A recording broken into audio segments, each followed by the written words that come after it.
여러분 결혼해서 첫 아이 낳을 때 첫 아이를 어떻게 맞이했나요? 기억 한번 해보세요. 우리 아이를 어떻게 맞이했는가? 정말 예쁜 옷, 예쁜 신발, 예쁜 내복, 모빌, 예쁜 아주 그냥 그 장난감들 정말 최고의 좋은 곳으로 아이를 위해서 다 준비해 놓잖아요. 예? 저도 우리 첫 아이 큰애를 낳을 때가 저는 그 신학교 때였어요. 아주 가난한 신학생 시절에 첫 아이를 낳았는데, 그때는 왜 이렇게 얻어놓은 방이 왜 이렇게 추운지요. 연탄을 떼니까, 뜨겁게 떼니까 장판은 까맣게 타는데 누워서 하면 입김이 허날 정도로 우풍이 그렇게 너무 센 방에서 아이를 낳게 된 거예요. 그러니 마음이 무겁잖아요. 이거 어떻게 해야 되나 고민하다가 제가 목재소에 가가지고 나무를 사다가요, 요만한 나무를 사다가 비닐하우스를 만들었어요. 비닐하우스. 그래가지고 우리 아이를 낳고 비닐하우스에서 방 안에 있는 비닐하우스에서 아이가 목욕할 때 너무너무 추울 것 같아서 걱정돼서 그렇게 또 예쁜 옷들 주면, 근데 그렇게 했는데요, 지금 생각해보니까 그때가 참 행복했던 것 같아요. 예. 그런 열악한 환경이었는데 역시 사랑이 있으니까 그냥 행복은 그 모든 역경을 그냥 넘더라고요. 이렇게 아이가 태어나는 일에 최선을 다해서 준비하고 기쁨으로 준비하고 설레는 마음으로 준비해요. 우리가 성탄절을 어떻게 맞이하죠? 이미 2000년 전에 오신 예수님을 믿음으로 고백하지만 아기 예수님을 맞이하는 우리들의 자세는 어떠냔 말이에요. 네? 여러분들, 아기 예수님으로 오신 2000년 전에 오신 그 예수님이 이제 마지막 날에 심판의 왕, 만왕의 왕으로 오실 예수님인 걸 확실히 믿음으로 고백합니까? 만약 그러면 그분이 나의 왕이라고 한다면 오늘 그 왕을 어떻게 맞이하는 거예요? 우리들의 자세는 어떠죠? 왕을 맞이하는 자세가 어떤가? 다시 한번 우리 신앙을 한번 되돌아봐야 돼요. 매년 똑같이 돌아오는 성탄절이기 때문에 오늘도 그냥 그냥 왔으니까 또 내년에, 만약 이렇게 그냥 지낸다고 한다면 정말 이 모임이 무슨 의미가 있겠어요? 이 예배가 무슨 의미 있는 예배겠어요? 성탄절 예배가 무슨 의미 있는 예배가 되겠냐고요. 그러니까 누구든지 다 알죠. 그렇지, 성탄절은 정말 예수님을 온 마음을 다해서 맞이하는 날이지. 다 그렇게 얘기는 하지만 그게 진짜 피부 속으로 내 심령 깊은 곳에서부터 그렇게 고백되기란 그렇게 쉽지 않아요. 내 인생에 다 한 차례라면 그렇게 될 수 있겠는데 이게 매년마다 돌아오기 때문에 그럴 수도 있어요. 그러니까 왜 이렇게 우리가 성탄절을 의미 있게 지내지 못했냐라고 했을 때, 믿는 자들은 예수님을 모르기 때문에 그래요. 그건 어쩔 수 없는 거 아닙니까? 예수님을 모르니까 그럼 믿는 자들이 왜 이처럼 매년 돌아오는 성탄절을 좀 더 의미 있게 지내지 못할까라고 했을 때 가장 큰 원인은요, 매너리즘에 빠지기 때문에 그래요. 습관적, 관습적, 그냥 너무 익숙해요. 여러분, 우리가 너무 익숙한 것은 가장 중요한 것을 잃어버릴 수가 있어요. 그냥 사랑하는 게 너무 익숙하냐, 우리 I love you가 너무 익숙하잖아요, 입에. 그러니까 I love you가 너무 익숙하다 보니까 그 I love you라고 하는 게 의미 없는 단어가 되어버리는 거예요. excuse me, 미국에는 I love you, excuse me가 얼마나 그냥 입에 붙어요. 굉장히 excuse me 굉장히 중요한 단어인데 너무 익숙하다 보면 그냥 just 그냥 excuse me, excuse me 그냥 끝내버려요. 미안하지도 않아도 그냥 excuse me. 이 성탄절도 그래요. 우리가 예수님에 대한 신앙, 예수님에 대한 믿음이 여기에 진짜 우리가 매너리즘에 빠지면, 그게 너무 익숙하다 보면 내 자신이 의식적으로 깨어있지 않으면 아무 의미 없이 그냥 지나가는 거예요. 오늘 본문에 보니까 동방에서 온 박사들이 예루살렘 성에 들어가서 자, 메시아가 난 곳이 어디냐 물어보니까 헤롯도 몰랐잖아요. 그러니까 헤롯이 누굴 불렀어요? 제사장들 부르고 서기관들 부른 거 아닙니까? 어디서 났냐? 그들이 누구예요? 성경 박사들이라고. 구약에 있는 성경의 박사들이에요. 그래서 동방 박사들에게 성경 박사인 대제사장과 서기관들이 어디라고 가르쳐줘요? 오늘 본문에 보니까 베들레헴에 났다고 가르쳐줘요. 성경 박사들이. 예? 대제사장과 서기관들과 성경을 잘 아는 사람들이 예루살렘에 났다 가르쳐줘. 그러면은요, 그동안 기다렸던 메시아, 만왕의 왕으로 오신 메시아가 베들레헴에서 났다고 알면은 누가 제일 먼저 달려가야 될까요? 그것으로. 그러면 제사장이 달려가야지. 서기관들이 달려가야죠. 근데 그들은 달려가지도 않아요. 가르쳐줘. 대신에 자, 베들레헴에서 메시아가 난다. 근데 그들은 가르쳐주지 안 가요. 안 가요. 나중에 어떻게 되죠? 그들이 그 예수님을 십자가에 죽여버리잖아요. 여러분, 우리가 매너리즘의 신앙에 빠지면 오늘 성탄, 기쁘다 성탄, 위쇼 메리 크리스마스 하면서 막 성탄절을 지내면서 예수님이 이 땅에 오셨지라고 다 가르쳐줘. 베들레헴에 나왔다고 다 가르쳐줘. 근데 우리 삶 속에선 그 예수를 죽여버리죠. 예수를 십자가에 못 박아버리죠. 이게 우리가 그래서요, 신앙생활 매너리즘에 빠지면 굉장히 위험해요. 그 신앙이 습관적인 신앙, 그냥 의식에 그냥 매여있는 신앙, 이런 것들은, 그래서 매년 돌아오는 성탄절이 어쩌면 매년 기뻐하지만서도 그 이면에는 매년 위험한 거예요. 우리가 스스로 깨어있어서, 우리 의식에 깨어있어서 정말 예수님이 누구냐라고 하는 이 사실을 분명히 알고 이걸 붙잡고 놓치지 않는 이상 우리는 매년마다 예수를 또 다른 십자가에 못 박을 수가 있어요. 우리가 위험한 신앙이 될 수 있다.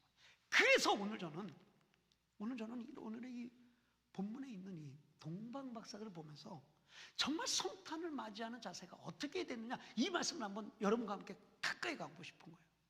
여러분, 하나님은 어떤 분이시냐면요, 하나님은요, 우리가 인간의 이런 모든 사정을 다 아신다 할지라도 말씀에 약속된 대로 동정녀 천의 마리아의 몸을 입어서 이 땅에 육신으로 자기의 독생자 예수 그리스도를 보내주신 분이 우리의 하나님이시니, 그것이 마태복음 1장 21절에서 23절의 말씀에 우리 너무나도 잘 나타냈죠. 함께 읽도록 하겠습니다. 아들을 낳으리니 죄에서 구원할 자임이시라 하니라. 이 모든 일이 된 것은 이르시되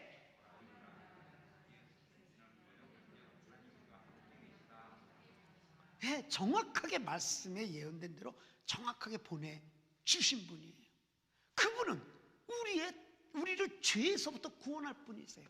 그분은 임마누엘로 우리와 영원히 함께 하시고자 오신 분이에요. 여러분들, 그분 예수 그리스도를 맞이하는 여러분의 오늘 예배를 드린 여러분 마음의 자세는 어떤지요? 마음 자세는 어떤지요? 이것이 사실 성탄절 예배를 드리는 오늘 우리들을 돌아보는 귀한 시간이 돼야 되는 거예요. 그래서 제가 말씀드린 대로 이제 동방박사들을 보면서, 그러면 우리가 어떻게 2020년 이 성탄절을 어떻게 보낼 것인가. 오늘 이제 성탄절이고 25일은 성탄절 예배를 우리가 또 11시 온라인으로 예배 드리잖아요. 그러면 우리가 어떻게 이 성탄절 예배를 또 드릴 것인가. 정말 이 한 주간이 참 우리에게 중요한 주간이거든요. 중요한 주간이기 때문에 우리 마음의 자세가 어떠해야 되는가 한번 말씀 속으로 들어가 보기를 원하는데요. 첫 번째로, 우리가 진짜 이 성탄절을 성탄절답게 우리가 맞이하려면 우리의 자세가 어떻게 해야 되느냐? 그것은요, 신앙에 도전적인 자세가 있어야 돼요. 도전적인 자세. 그냥 물에 물 탄 듯 술에서 탄 듯, 이게 아니라 우리가 동방박사를 보면서 깨닫는 것은 신앙의 도전적인 자세, 진취적인 자세, 이것이 필요합니다. 오늘 본문 1절 말씀을 같이 한번 읽어볼까요? 다시 한번 함께 읽겠습니다.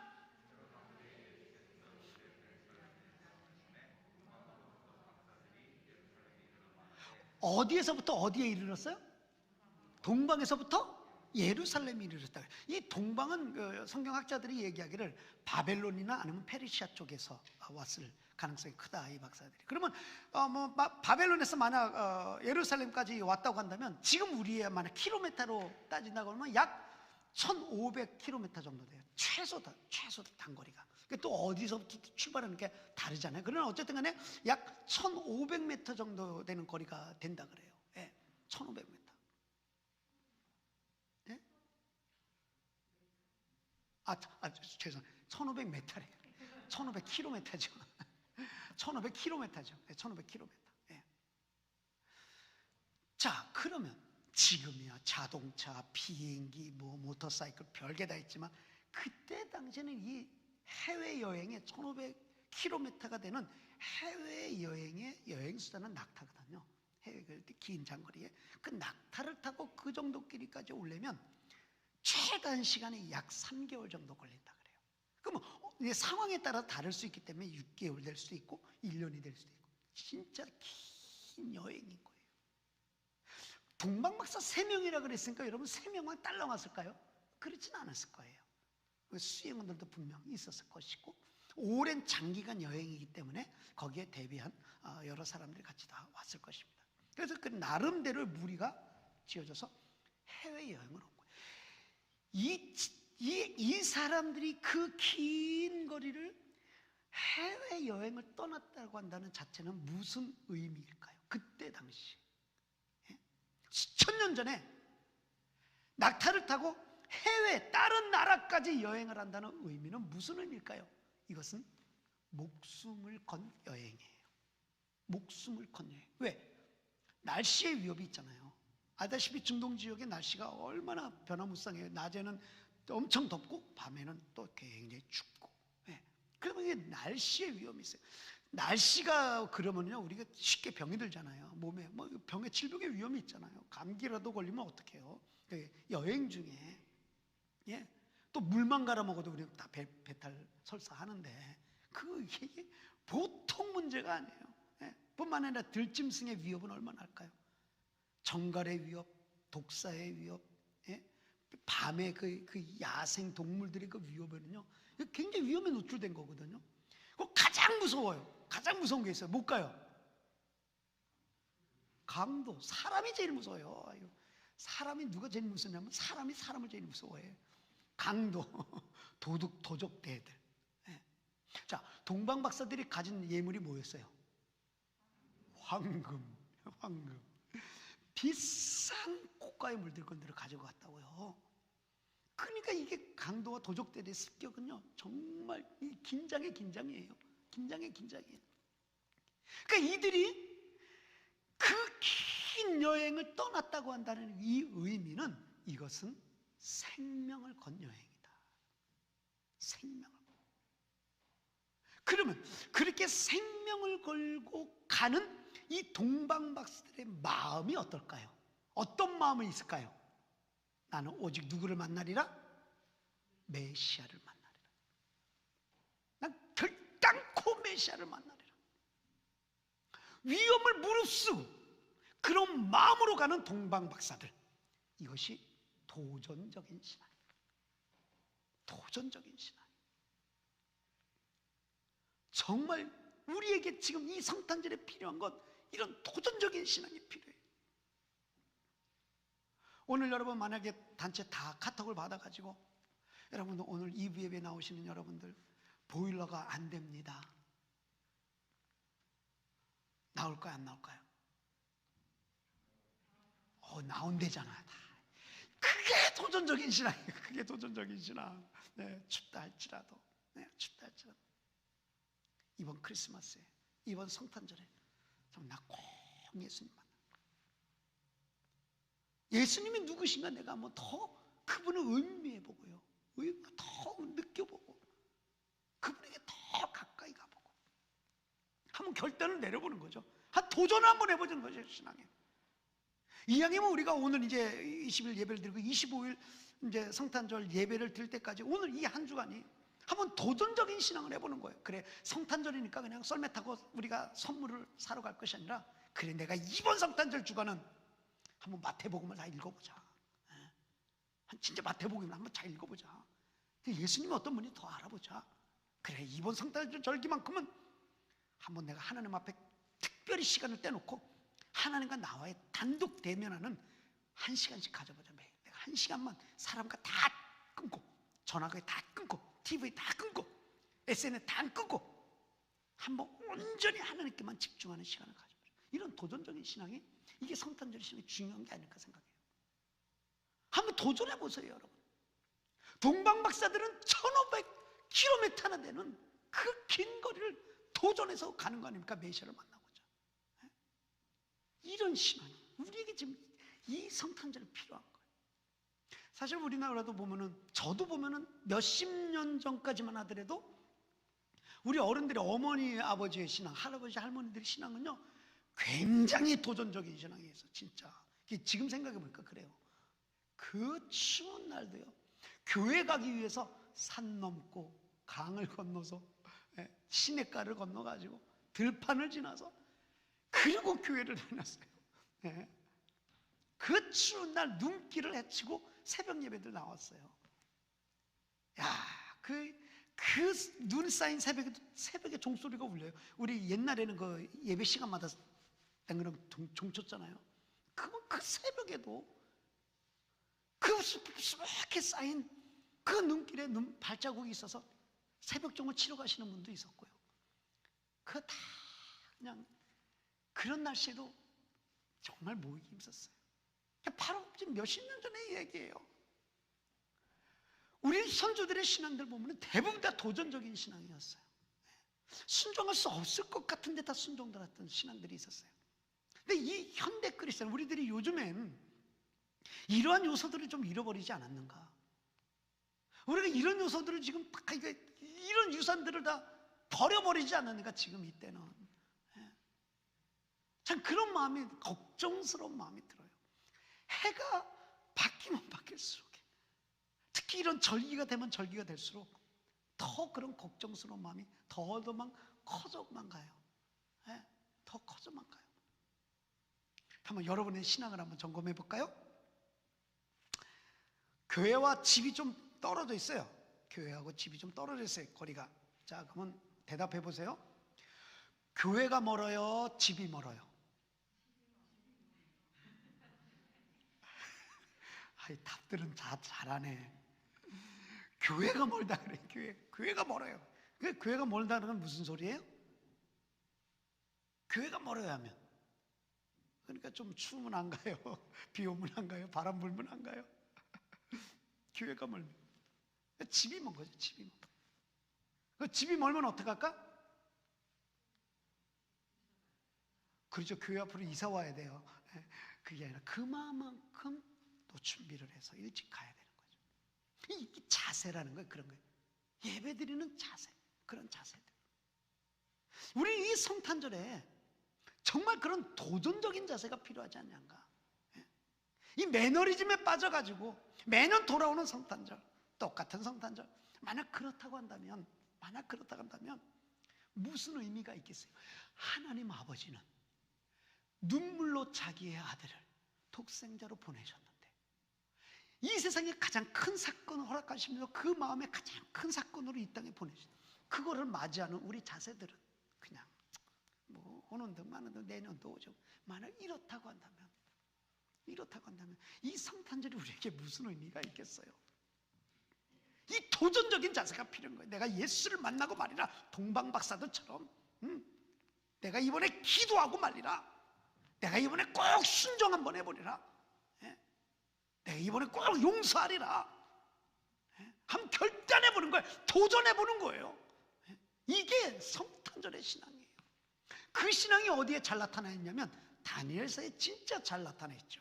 그죠? 다니엘서 3장, 우리 한번 다니엘과 다니엘의 그 세 친구들의 이야기를 한번 보시죠. 다니엘서 3장 16절에서 18절 말씀 함께 읽겠습니다. 사드락과 메삭과 아벳느고가 왕에게 대답하여 이르되,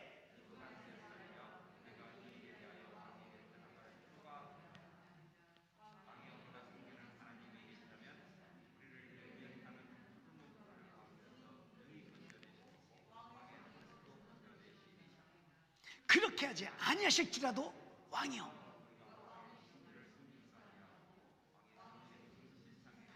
절하지도 아니할 줄을 아옵소서. 그렇게 하지 아니하실지라도, 그렇게 하지 아니하실지라도. 이게 도전적인 신앙이에요. 그리 아니하실지라도 감사해요. 그리 아니하실지라도 예배해요. 그리 아니하실지라도 순종해요.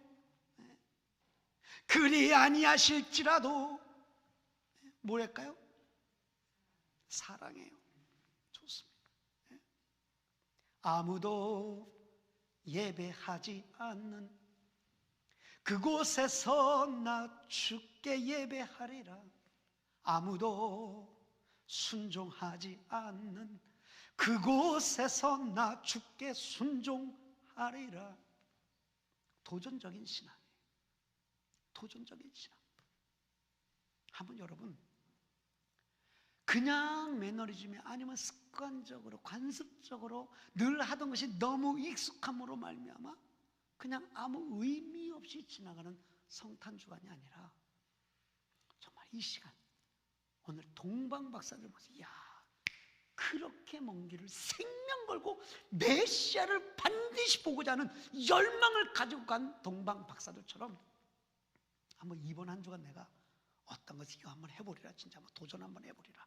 여러분 마음속에 작정한 대로 이번 한 주간 정말 다른 연애 피할 수 없는, 이전에 피할 수 없는 그러한 새로운 성탄절로서 의미 있게 보내게 되기를 주님의 이름으로 권면합니다. 그게 진짜 우리가 맞이하는 자세거든요. 성탄절을 두 번째로, 자, 성탄절을 맞이하는 자세, 동방박사들 보면서 어떤 자세가 필요한가 보니까요, 올바른 예배자의 자세가 있어야 돼요. 올바른 예배자의 자세.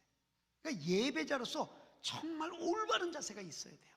본문 11절 말씀 한번 같이 한번 보십시다. 11절 말씀 다 함께 읽겠습니다.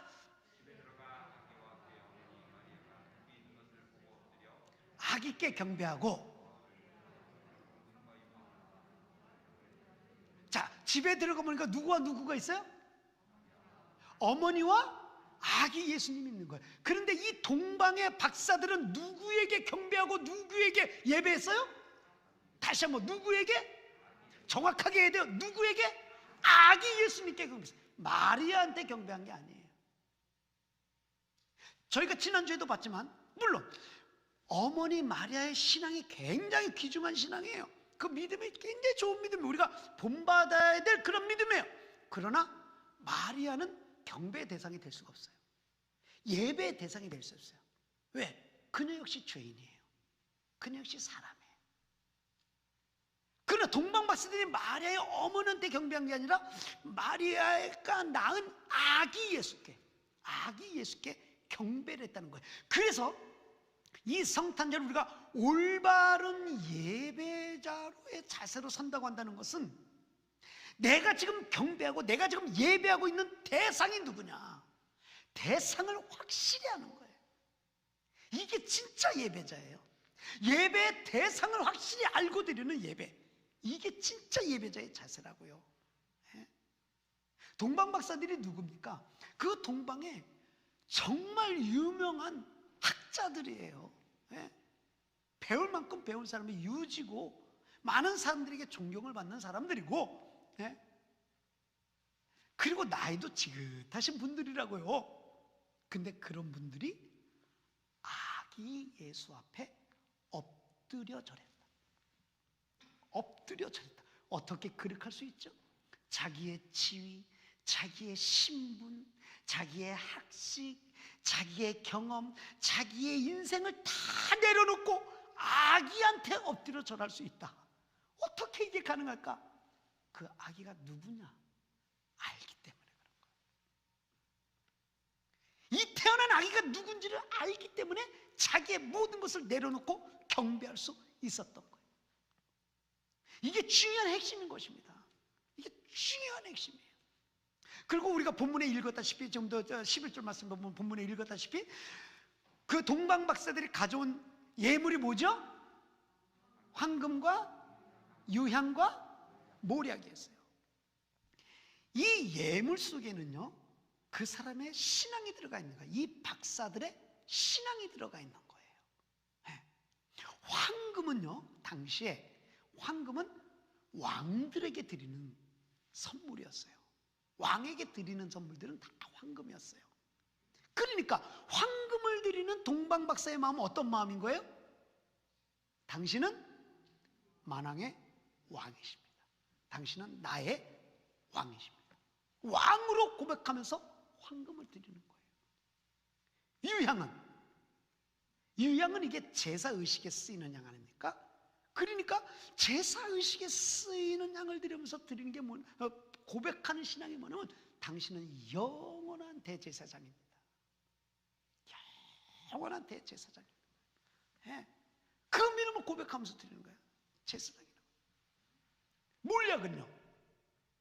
모략은 죽은 시신에 바르는데 아무 데나 바르지 않았어요. 정말 고귀한 신분이 높은 위치에 있는 사람들의 시신에만 바르는 것이 모략이었어요. 그러니까 이 모략을 바치는 이 동방 박사의 마음의 신앙의 고백이 뭐냐? 당신은 생명을 걸고 선지자의 사명을 감당할 뿐이십니다. 장사를, 예수 그리스도의 장사를 미리 준비하는 거예요.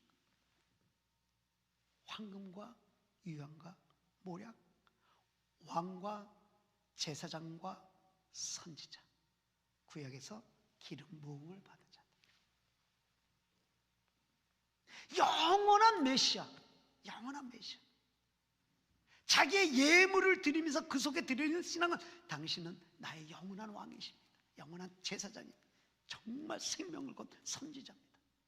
이것을 고백하는 게 그 동방 박사들의 예물 속에 담긴 그들의 믿음의 신앙. 그래서 여러분들이 드리는 이 성탄절 헌금, 이 헌금을 보면 여러분들의 신앙이 보이는 거야. 그 안에 하나님의 액수를 보는 분이 아니에요. 오늘의 이 황금과 유향과 모략은 정말 특별한, 이 박사들이 준비한 특별한 예물이에요. 우리는 이 매주일 드리는 이 헌금 속에는 우리가 매번 헌금을 드릴 수 있는 건 아니잖아요. 하나님의 액수를 보는 분이 아니에요. 단 그 속에 들어있는 우리들의 마음과 우리들의 신앙을 보는 거죠. 어떤 마음을 가지고 우리가 하나님 앞에 예물을 드리는 거예요. 예물을 드리는 그 자세를 보면 내가 예수 그리스도를 어떻게 고백하는가가 나오는 거예요. 그래서 이제 오늘 드려지는 헌금도 그렇고, 이제 25일 날 온라인 예배니까, 온라인 예배는 우리가 현장에서 헌금을 할 수 없잖아요. 그래서 여러분들이 온라인 예배를 드리고 정말 하나님 앞에 또 감사해서 성탄절 헌금을 하고 싶으면 여러분들이 메일로 교회 헌금을 보내주시면 그 헌금은 전액 다 우리 불우한 이웃들을 위해서, 좀 어려운 형제 자매들을 위해서 전액 다 사용하게 될 것입니다. 예. 우리가 이 마음속에 담긴 헌금은, 이건 돈이 아니라 그 헌금을 드리는 대상에 대한 우리 믿음의 고백이에요. 믿음의 고백. 그렇기 때문에 우리가 성탄절에 우리가 하나님 앞에 나와서 예배드리는 우리의 자세는, 내가 지금 예배를 드리고 있는 대상이 누구냐를 확실히 하는 것, 이게 너무너무 중요한 것이에요. 오늘 여러분 예배를 드리는 여러분의 심령 가운데 여러분 지금 누구 앞에서 예배를 드리고 있으며, 그 예배를 드리는 그 대상은 예수님이라면 예수님은 과연 여러분에게 어떤 분이십니까? 이것이 진짜 이 마음속에서 우러나야 돼요. 이 마음속에서 우러나야 돼요. 그분이 어떤 분이다, 나에게 어떤 분이다. 그래야 진짜 머리 숙일 수 있고 경배할 수 있고 정말 준비된 예물도 그분 앞에 정성스럽게 할 수 있는 거예요. 이게 진짜 우리의 성탄절에 드리는 예배자의 자세인 것이에요. 그러니까 올 2020년의 성탄절, 코로나 바이러스 위험 속에 1년이 지나가면서 아직까지도 해결되지 않은 그런 위험 속에 있지만, 이러한 열악한 환경 속에서 맞이하는 2020년도 성탄절이지만, 우리가 진짜 이 속에 올바른 예배자로 서기 위해서 예수님이 누구냐에 대해서 다시 한번 초점을 맞춰봐야 돼요.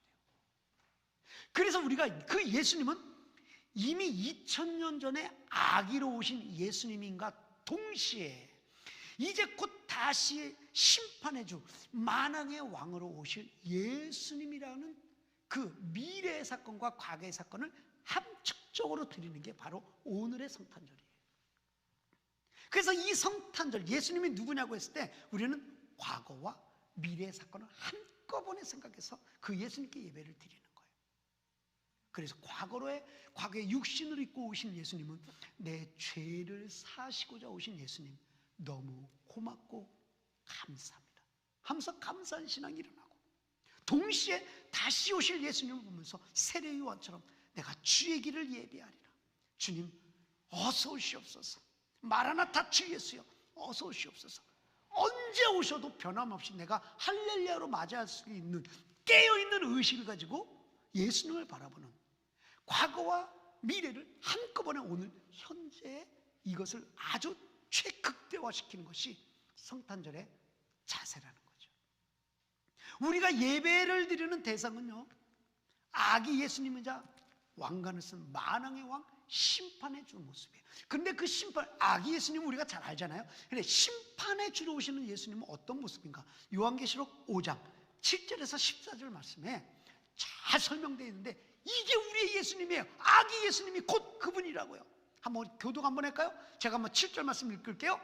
그 어린 양이 나와서 보좌에 앉으신 이의 오른손에서 두루마리를 취하시니라.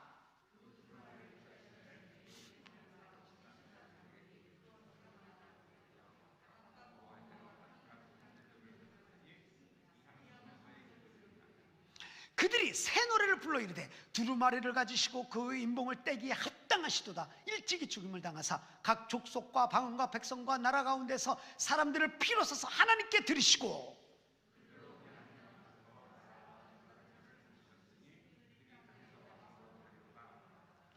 내가 또 보고 들음에 보좌와 생물들과 장로들을 둘러선 많은 천사의 음성이 있으니 그 수가 만만이요 천천이라.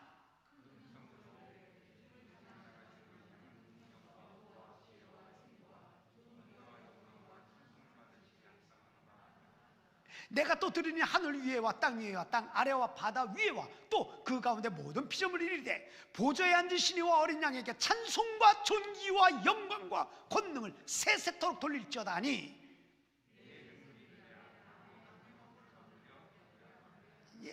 이게 지금 천상세계에서 보이는 어린 양 예수 그리스도, 그분이 누구예요? 2000년 전에 아기 예수님이 오신 분이라고요. 그분이 하나라고요. 그분을 우리가 오늘 그분 앞에서 예배하는 거라고요. 우리의 대상이 바로 그분이라고요. 그래서 오늘 아기 잘도 잔다, 아기 잘도 잔다, 이 아기 예수님을 그리는가 동시에 우리는 영광과 찬양과 존귀와 권세와 능력이 세세무궁토록 어린 양께 있도다. 그 예수님을 동시에 생각해서 오늘 그분 앞에 서서 예배를 드리는 거예요. 그분 앞에서 예배를 드리는 거예요. 그러니까 아기 예수님과 동시에 예수님은 나의 왕, 이게 동시에 딱 오늘 집약된 예배, 이 예배가 진짜 성탄절을 드린 예배예요. 우리 한번 찬양을 한번 고백해 볼까요? 예수는 왕, 예수는 왕, 예수는 주. 한번 목소리 높여 아기 예수님을 생각하는가 동시에 영원하신 예수 그리스도,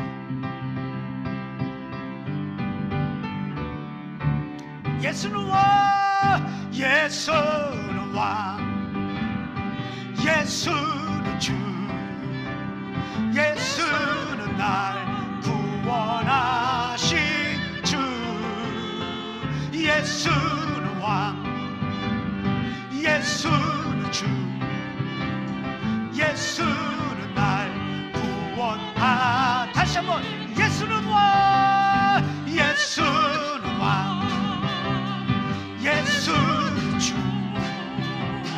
예수는 날 구원하신 주, 예수는 왕, 예수는 주, 예수는 날 구원하신 왕께 만세, 왕께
이게 아기 예수님을 보면서 왕께 만세 부르는 오늘 현재적 2020년의 성탄절의 예배를 드리는 우리의 마음의 자세, 예수님이 누구시냐 확실한 대상을 알고 드리는 이 예배, 이게 진정한 성탄절 의미의 예배가 아닌가 그렇게 생각해요. 이 동방박사들을 보면서 이것을 알게 되는 거예요. 이것을 알게 되는 거예요.